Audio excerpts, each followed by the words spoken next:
আমাৰ অসমত প্ৰতি বছৰে 5 লাখ ল'ৰা ছোৱালীয়ে মেট্ৰিক পৰীক্ষা দিয়ে।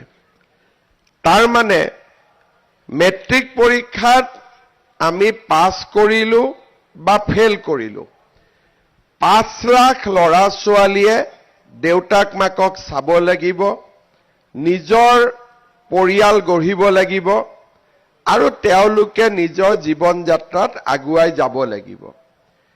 চৰকাৰৰ পৰা এই 5 লাখ যুৱক যুৱতীয়ে কি আশা কৰে যে চৰকাৰে আমাক কৰ্মসংস্থাপন দিব, আমি যাতে আমাৰ জীৱনৰ সপোনবিলাক পূৰণ কৰিব পাৰোঁ।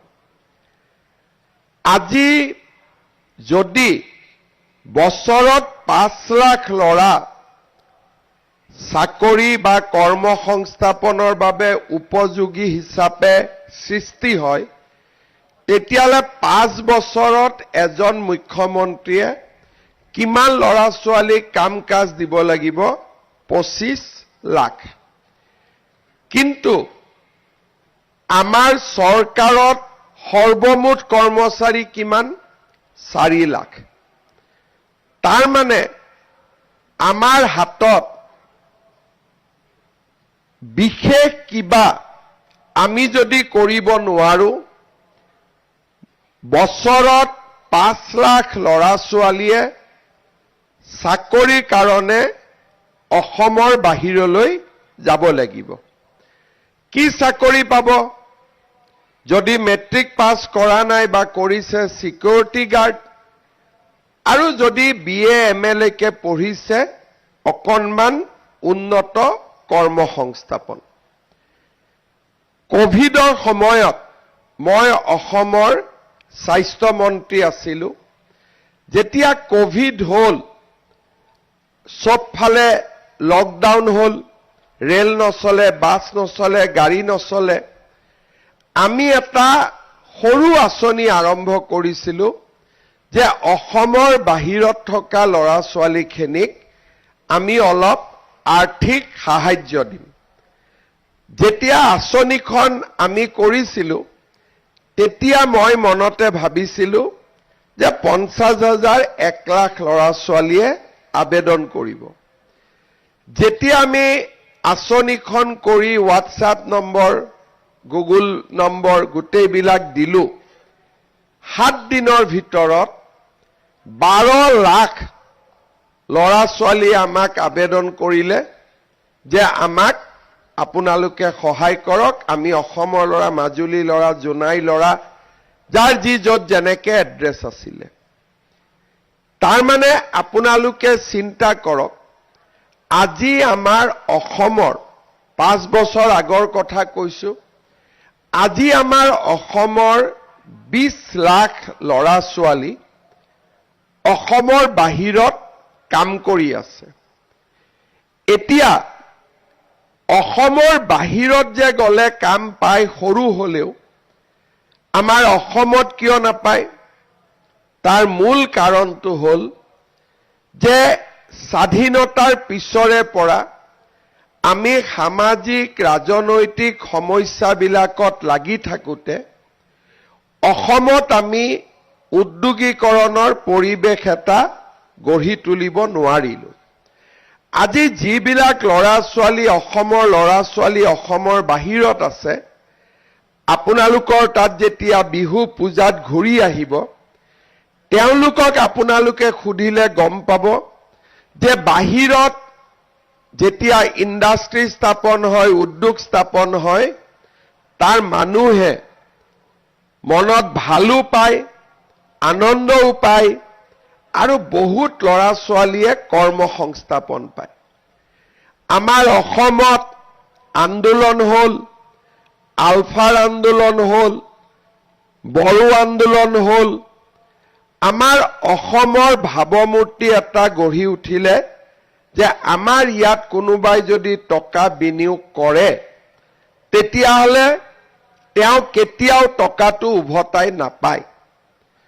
যেতিয়া উদ্যোগ নাহে, চৰকাৰী চাকৰি নাপায়, ডেফিনেটলি দোকান পোহাৰতো মানুহৰ বিক্ৰী নহয় মানুহৰ হাতত টকা থাকিলেহে মানুহে মম খাব টকা থাকিলেহে মানুহে হোটেলত যাব যদি টকাই নাথাকে মানুহ ক'ত যাব আমি আমাৰ লৰা ছোৱালীৰ মাজত হতাশা হল আন্দোলন হল বহুত লৰা আলফালৈকে গল বহুত লৰা মৰিলে বহুত লৰা অসমৰ বাহিৰলৈকে গুচি গল 2021 চনত অসমৰ মই মুখ্যমন্ত্ৰী হলো তাৰ আগতো 5 বছৰ সোণোৱাল ডাঙৰীয়াৰ নেতৃত্বত বিজেপি চৰকাৰ হল কিন্তু প্ৰথম 5 বছৰৰ দুটা বছৰ আমি কোভিডৰ সৈতে যুঁজিলো এটা বছৰ সিএ আন্দোলনৰ সৈতে যুঁজিলো সেই 5 বছৰত আমাৰ যিমান আশা আকাংক্ষা আছিলে আমি বহুতখিনি কৰিলো কিন্তু যিমান কৰাৰ ইচ্ছা আছিল কৰিব আমি নোৱাৰিলো 2021 চনত প্ৰথম মই যেতিয়া মুখ্যমন্ত্ৰী হলো ইলেকশ্যনৰ মিটিঙত মই এনেই ঘোষণা কৰিছিলো যে 1 লাখ লৰা ছোৱালীক চাকৰি দিম তেতিয়া কথাটো কোনেও সিৰিয়াসলি লোৱা নাই কোৰ পৰা 1 লাখ লৰাক চাকৰি দিব আৰু চাকৰি দিলেই বা টকা নিদিয়াকৈতো চাকৰি নহয় এনেকুৱা পৰিবেশ এটাত আমি চৰকাৰ গঠন কৰিলো অফিচাৰসকলে মোক ক'লে যে কোনো বছৰতে কোনো মুখ্যমন্ত্ৰীৰ অধীনতে আমি কেতিয়াও 20,000ৰ ওপৰত 5 বছৰত চাকৰি দিয়া নাই তাৰ মানে 5 লাখ লৰা ছোৱালী মেট্ৰিক দিয়ে বছৰত চৰকাৰে কিমান চাকৰি দিয়ে 5,000 আৰু এটো কেতিয়াৰ পৰা চলি আছে 47 চনৰ পৰা 2020 চনলৈ মানুহ ভেঞ্চাৰ স্কুলত সোমাই কলেজত সোমাই দৰমহা নোপোৱাকৈ কাম কৰি থাকে আন্দোলন কৰি থাকে চলি থাকে চৰকাৰে আলোচনাত মাতে চুক্তি হয় বুজাবুজি হয় তেনেকে চলি থাকে আমি সিদ্ধান্ত ললো যে নহয় আমি 1 লাখ লৰা ছোৱালীক চাকৰি দিও যাতে অকণমান সমাজত পজিটিভিটি হয় যদি সমাজত পজিটিভিটি হয় লাভ কি হয় লৰা ছোৱালী স্কুলত যায় কলেজত যায় গাঁৱতো ভাল ভাল কথা আলোচনা হ'ব আৰম্ভ হয় এজন লৰাই যেতিয়া গাঁৱত টকা নিদিয়াকৈ চাকৰি পায় গাঁৱত আলোচনা হয় যে ইটো টকা দিয়া নাই চাকৰি পালে দুগৰাকী মাকে ক'ব তয়ো পঢ়চোন তয়ো পাবি এনেকে সমাজত পজিটিভিটি আৰম্ভ হয় আমি 1 লাখ চাকৰিৰ প্ৰতিশ্ৰুতি দিছিলো কৰোতে কৰোতে কৰোতে কৰোতে আমি 1,60,000ত আহি উপস্থিত হলো আমাৰ চৰকাৰৰ দিনত 5 বছৰত আমি কিমান লৰা ছোৱালীক চাকৰি দিলো 1,60,000 আৰু কোনেও এটকা পইচাও ঘোষ দিবলগীয়া হোৱা নাই এটা পজিটিভ হল এই মাহত আৰু 5,000 মান চাকৰি দিয়াৰ কাৰণে আমি চেষ্টা কৰিছো ইলেকশ্যনৰ আগে আগে এটা পজিটিভ হল দ্বিতীয়তে আমি উদ্যোগৰ কাৰণে চেষ্টা কৰিলো প্ৰথম জাগিৰোডত আমাৰ সেমি কণ্ডাক্টৰ আহিলে নুমলীগড় ৰিফাইনেৰীৰ বহুত নতুন নতুন উদ্যোগ আহিলে নামৰূপত সাৰ কাৰখানাৰ নিৰ্মাণ হল আৰু ধুবুৰীৰ চাপৰত 3,200 মেগাৱাটৰ থাৰ্মেল পাৱাৰ ষ্টেচন স্থাপন কৰিবলৈ উদ্যোগীসকল আগবাঢ়ি আহিল মই হিচাপ কৰি চালো যে এই কেইটা দিনত 5 বছৰত আমি যিমান উদ্যোগ আনিলো গোটেইখিনি উদ্যোগ যেতিয়া খুলি যাব অহা 2-3 বছৰত আমাৰ 2 লাখ লৰা ছোৱালীয়ে কৰ্মসংস্থাপন পাব তাৰ মানে এই 2 লাখ যি বাহিৰত যাব গ'লহেঁতেন সিকিউৰিটি গাৰ্ড কৰিবৰ কাৰণে এতিয়া নিজৰ ঘৰৰ কাষতে তেওঁলোকে কৰ্মসংস্থাপন পাব। আৰু এবাৰ যদি এখন ৰাজ্যত উদ্যোগ আহিব আৰম্ভ কৰে, কেইদিনমান আগতে মই ছুইজাৰলেণ্ডৰ ডেভছত গৈছিলোঁ, তেতিয়াও মোক নতুন আগতে চিনি নোপোৱাসকলে আহি ক'লে যে অসমত পৰিৱেশ ভাল হৈছে, আমি অসমত কাম কৰিব যাম।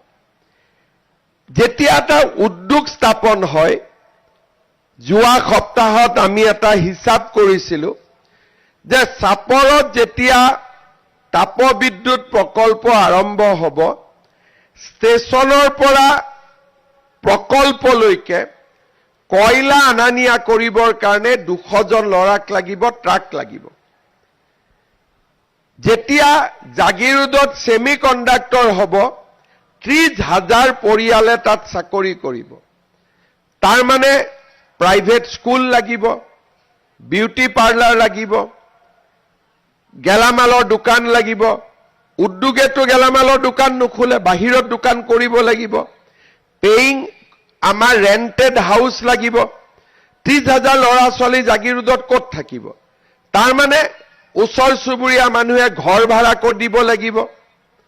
আজি যেনেকৈ আমাৰ মেডিকেল কলেজ এখন হ'লে ওচৰত ঘৰ ভাড়া বাঢ়ি যায়, ল'ৰা ছোৱালী হোষ্টেলত চিট নাপালে ঘৰ ভাড়াত থাকিব লাগিব, ৰিক্সা লাগিব, অটো লাগিব, অহা যোৱা কৰিব লাগিব।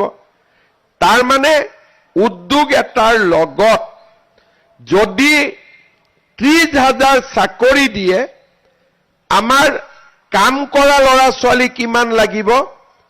অতিৰিক্তকৈ আৰু 30,000 ল'ৰা ছোৱালীৰ ব্যৱসায় বাঢ়ি যায়। বিভিন্ন ব্যৱসায়, প্ৰাইভেট স্কুলৰ পৰা আৰম্ভ কৰি সকলো। আৰু চৰকাৰতো যেতিয়া চাকৰি কৰা কৰ্মচাৰীৰ সংখ্যা বৃদ্ধি পায়, গাঁৱৰ দোকান পোহাৰতো বিক্ৰী বেছিকৈ হয়।